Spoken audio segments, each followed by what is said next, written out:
Hello everybody and welcome back to a different kind of video. Today I'll be talking about a prospect that was drafted last summer in the 3rd round by the Montreal Canadiens, and I don't think too many Habs fans know a lot about this guy. So today I'm talking about Mattias Norlinder and what's next for him.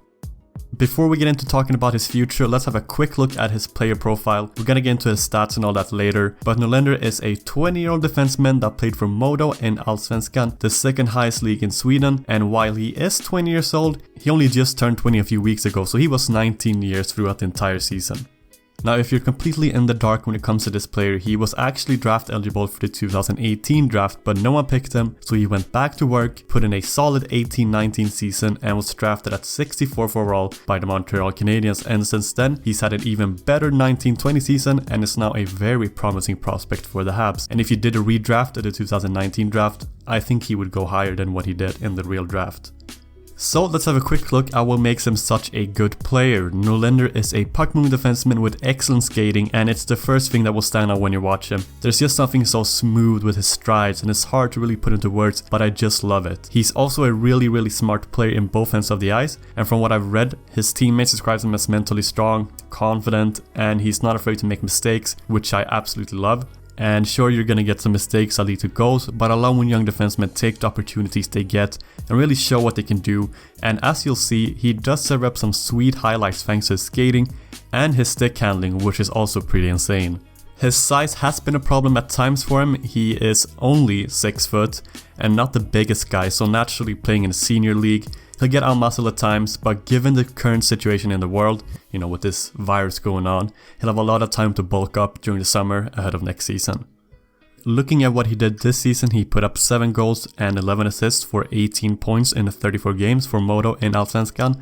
That's the 2nd division in Swedish hockey, like I said before. This was good enough to earn him the award for best junior player in the league this season, an honor that's been won by players like William Karlsson and Philip Forsberg, so he's in pretty good company.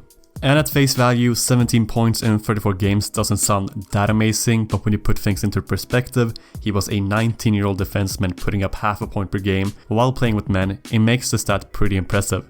He was also impressive in the playoffs to earn promotion to the SHL. Unfortunately, they only got to play 2 games in that series, but Norlinder put up a goal and an assist and was overall really good. He got a lot of playtime and he scored this goal, a real beauty, and you can really see his skating shining here. But what about next season? Norlinder has signed a 2-year contract with Frölunda in the SHL, the top Swedish league, so he's going to stay in Sweden. There were some discussions about him maybe coming over to North America to play in the AHL, but he decided to stay in Sweden, and I think it's the right call. Signing with any SHL team would have been great. He was rumored to a few teams, but ultimately chose to go with Frölunda, which is a really good decision. This team has a record of creating and developing talents, the latest one being Victor Olofsson, who also came from Modo originally, just like Norlinder did.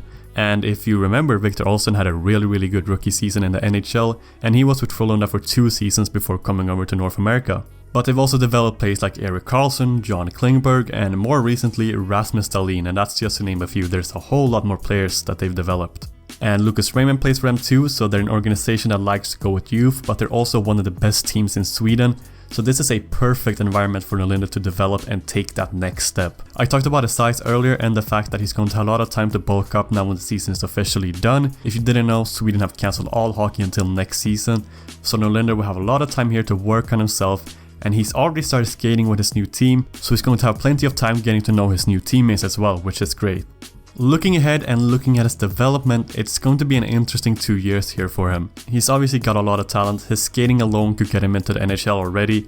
I don't think the rest of him as a player is ready for the NHL, but his skating is already elite. He's also chosen a bit of an alternate route in his journey to getting into the NHL. He is 20 years already and could probably play in the AHL and do it pretty well, but Norlinder himself said that he believes the SHL is a better option for him right now, and I think he's made the right choice. There's no need to rush yourself over to North America if you know you're not going to play in the NHL. So if you're in Norlinder's shoes, the SHL is one of the best leagues in the world outside of North America, and you can spend 1 or 2 years in a league and country that you're much more comfortable in and develop at the same rate, if not faster than you would over in the AHL. But he will most likely end up in the NHL after a stint in Sweden, and once he does, what can we expect from him? Well, his skating won't get worse, it will only get better, and in a game that gets faster and faster and relies on skating more than ever, Norlinder would have no problems with that part of the game whatsoever. His size won't be too much of a problem either, I think. We see young defensemen with similar size thriving in the NHL right now. I'm thinking Quinn Hughes and Cale Makar, and I'm not saying he's going to be as good as they are, but it is a good sign that smaller defensemen can have a huge impact on their teams. His overall game will also get better during these 2 years in Sweden. I'm thinking his shot, although it is pretty good already, it can always be better. His physical side of the game will improve, his awareness and experience from playing with and against better players will be huge for his development, and once he does come over to Montreal, I wouldn't be surprised if he can become a top 4 defenseman that plays big minutes and is a power play quarterback. I love his offensive instincts and his skating is just unreal. I'm so excited to see how it develops in these coming years, and it's going to be a really exciting time for Montreal fans as well, because you have Norlinder, you have Romanov, you have Cole Caulfield, so you have a lot of great prospects coming into the NHL here in a few years. Obviously Romanov is coming in this year most likely, and then Norlinder in a few years, and Cole Caulfield. It's going to be a really exciting time for Montreal fans, and this team will be really good in the future. So what do you guys think about Mattias Norlinder? Are you as excited about him as I am? Tell me in the comments what future you see for him, and I thank you so much for watching, and I will see you in the next one.